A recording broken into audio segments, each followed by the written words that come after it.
May sikreto akong ibubunyag sa'yo ngayon. Isang teknik na kapag ginawa mo ng tama, kahit wala ka sa tabi niya, ikaw pa rin ang tatakbo sa isip niya, paulit-ulit, at hindi niya alam kung bakit. Hindi mo kailangang maghabol. Hindi mo kailangang magpakababa. At lalong hindi mo kailangang mag-effort ng sobra para lang mapansin.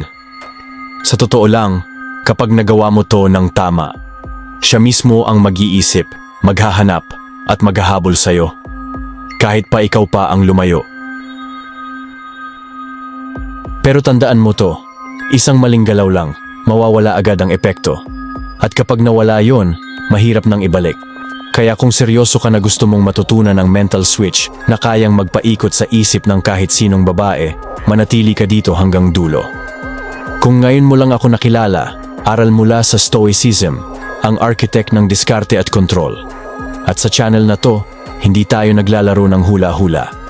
Ang gamit natin ay mga hacks, tested sa totoong buhay.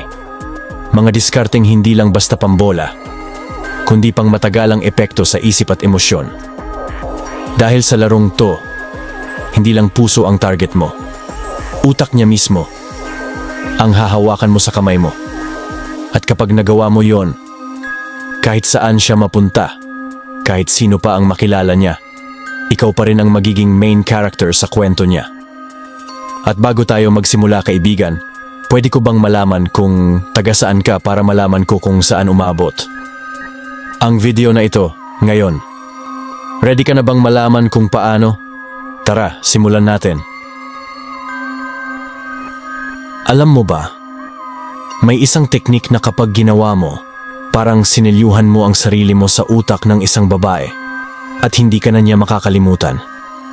Kahit lumipas pa ang araw, linggo, o buwan, bigla ka na lang papasok sa isip niya at hindi niya alam kung bakit. Ang tawag dito, emotional imprinting. Simple lang pakinggan pero malupit ang tama. Ang utak ng tao, natural na kinokonekta ang emosyon sa isang bagay, amoy, o lugar. Kapag na-activate mo ang malalim na emosyon niya sa isang particular na moment, ikaw ang magiging emotional bookmark sa alaala na yon. Halimbawa, nagkukwento siya sa'yo na nung bata siya, lagi siyang dinadala ng lolo niya sa isang lumang kafe. Tuwing naaamoy niya ang kape roon, bumabalik lahat ng alaala, yung amoy, yung lamig ng hangin, at yung pakiramdam na safe siya. Ito ngayon ang gagawin mo. Isang araw, bigla mo lang sasabihin, alam mo, kanina may nadaanan akong kafe. Hindi ko alam kung bakit, pero naalala kita. Parang ramdam ko yung vibe na lagi mong kinukwento. Tapos, hayaan mo na. Huwag mong pilitin ang usapan. Mag-disappear ka sandali. Anong mangyayari? Sa tuwing maaamoy niya ulit ang kape o mapapadaan sa kafe na, yon, ikaw ang unang papasok sa isip niya. Hindi dahil gusto mo lang, kundi dahil sinilyuhan mo na ang emosyon niya sa isang memory na ikaw ang kasama. At yan ang sikreto, hindi mo siya hinabol. Hindi ka nagpakababa. Pero sa isip niya, para kang naging parte ng sarili niyang kwento. At kapag nagawa mo ito, teka lang, kasi sa susunod, ituturo ko sa iyo ang mas delikadong teknik. Yung kahit wala kang ginagawa, siya mismo ang magpapa-obsess sa iyo. May isang sikreto na kayang magpaikot sa isip ng babae, kahit hindi mo siya kinakausap ng matagal. At minsan, mas mabisa pa ito kaysa sa pagiging sweet o consistent. Ang tawag dito, mystery injection. Ganito yan, natural sa utak ng tao na gustong punan ng kulang. Kapag may bagay na hindi niya alam, nagiging itch yan na gusto niyang kamutin. At kapag tungkol ito sa'yo, boom, instant obsession. Halimbawa, nag-chat siya. Anong ginagawa mo? Kung sasagot ka ng diretsong, nasa work lang o wala, tambay lang, tapos na agad ang thrill. Wala siyang dahilan para isipin ka pa. Pero kapag ang sagot mo ay, may inaasikaso lang, period, walang dagdag, walang paliwanag, anong mangyayari? Maglalaro agad utak niya. Ano kaya yon? Sino kaya kasama niya? Bakit parang hindi niya sinasabi lahat? Mas lalo pantong tumitindi kapag binigyan mo lang siya ng isang piraso ng puzzle. Halimbawa, sabihin mo lang, may tinatapos lang ako. Interesting siya. Boom. Wala nang kasunod. Ayan, siya na mismo ang mag-iimbento ng kwento sa utak niya. At guess what? Ikaw ang bida sa lahat ng eksena. Kapag naging predictable ka, nawawala ang thrill. Pero kapag may konting misteryo, may what if, may baka, hindi ka lang gusto ng babae, gusto kanyang alamin. At sa oras na gustuhin kanyang alamin, doon nagsisimula ang obsession. Pero teka, paano kung gusto mong gawing mas mabilis ang proseso? Meron akong susunod na technique na pwedeng mag-trigger sa competitive side niya. At kapag nangyari yon, siya mismo ang maghahangad ng attention mo. Reverse jealousy trigger. Alam mo bang may isang shortcut para mapabilis ang attraction ng babae? Isang move na kapag ginawa mo ng tama, siya mismo ang maghahabol ng attention mo kahit hindi mo siya pinipilit. Ang tawag dito, reverse jealousy trigger. Ganito yan, natural sa tao, lalo na sa babae, na ayaw matalo. At kapag naramdaman niya na may ibang option na pwedeng maging karibal niya, nag-a-activate ang competitive instinct niya. Biglang tumataas ang value mo sa mata niya. Halimbawa, casual lang kayong nag-uusap, chill lang. Tapos bigla mong ibabato, grabe may nakilala akong girl kahapon. Ang talino niya, ang dami niyang alam sa business. Tapos, palit agad ng topic. Walang explanation, walang extra details. Anong mangyayari? Boom! May maliit na kirot sa loob niya. Hindi ka naman diretsong nagpapakita ng interest, pero sapat ang sinabi mo para magtanong siya sa isip niya. Sino yon? Bakit niya nabanggit? At bakit parang hindi ako ang iniisip niya ngayon? Kapag umabot sa point na siya mismo ang magtatanong tungkol dito, ibig sabihin, tinamaan na siya. At kapag tinamaan siya, mas magiging engaged siya sa'yo. Bigla siyang magpapansin, magpaparamdam, at mas magiging interesado sa'yo. Pero tandaan, dapat subtle lang. Kapag ginawa mo to ng sobra, halatang nagpapaselos ka on purpose, at baka ma-turn off siya. Ang sikreto dito ay magbigay lang ng hint, tapos hayaan mo siyang mag-isip at maghabol. At kung akala mo yan na ang pinakamatindi, teka lang. Kasi sa susunod, ituturo ko sa iyo kung paano gamitin ang katahimikan mismo para hindi kanya matanggal sa isip niya. Kahit anong gawin niya. Silent treatment magnet. May isang simpleng paraan para hindi kanya matanggal sa isip niya kahit wala kang ginagawa. Isang diskarte na hindi nangangailangan ng matatamis na salita, kundi katahimikan. Ang tawag dito, silent treatment magnet. Ganito yan. Ang utak ng tao, lalo na ng babae, ay gustong-gusto ng closure. Kapag may nangyaring hindi malinaw, nagiging parang bukas na kwento sa isip niya na gusto niyang tapusin. At habang hinahanap niya yung ending, guess what? Ikaw ang iniisip niya. Halimbawa, parang may biglang nagbago sa energy niya. Bigla siyang naging cold. Nag-reply siya ng dry. O parang may iniisip siya na hindi niya sinasabi. Normal reaction ng karamihan? Magtatanong agad. Uy, may problema ba? May nagawa ba akong mali? O magsusorry agad. Pero ang gagawin mo, tahimik ka lang. Huwag mong i-clear agad ang tension. Huwag mong pilitin magpaliwanag. Anong mangyayari? Mag-o-overnight yung tanong sa utak niya. Bakit parang hindi siya tulad ng dati? May ginawa ba akong mali? May iba ba siyang iniisip? At habang mas iniisip niya, yon, mas lalo kang pumapasok sa isip niya. Dahil ang hindi niya alam, mas malakas ang impact ng controlled silence kaysa sa paulit-ulit na paliwanag.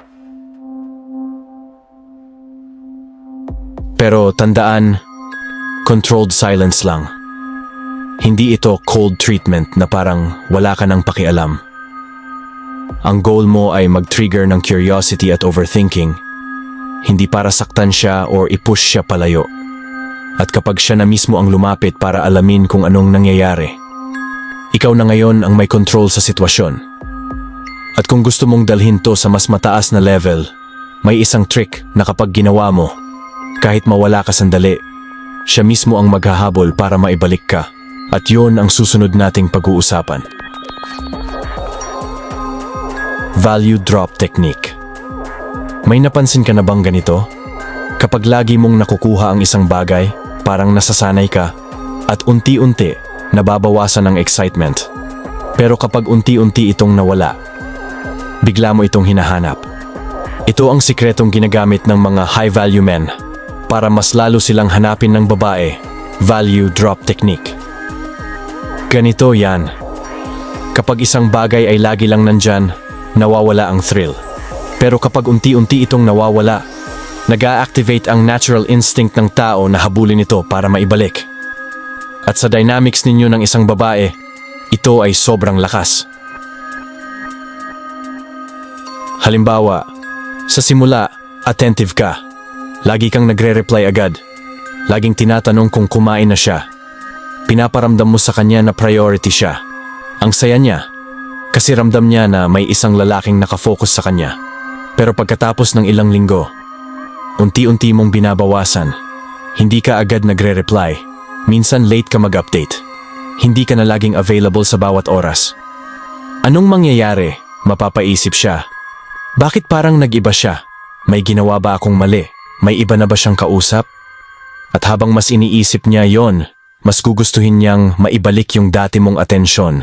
Kasi sa isip niya, may nawawala na mahalaga.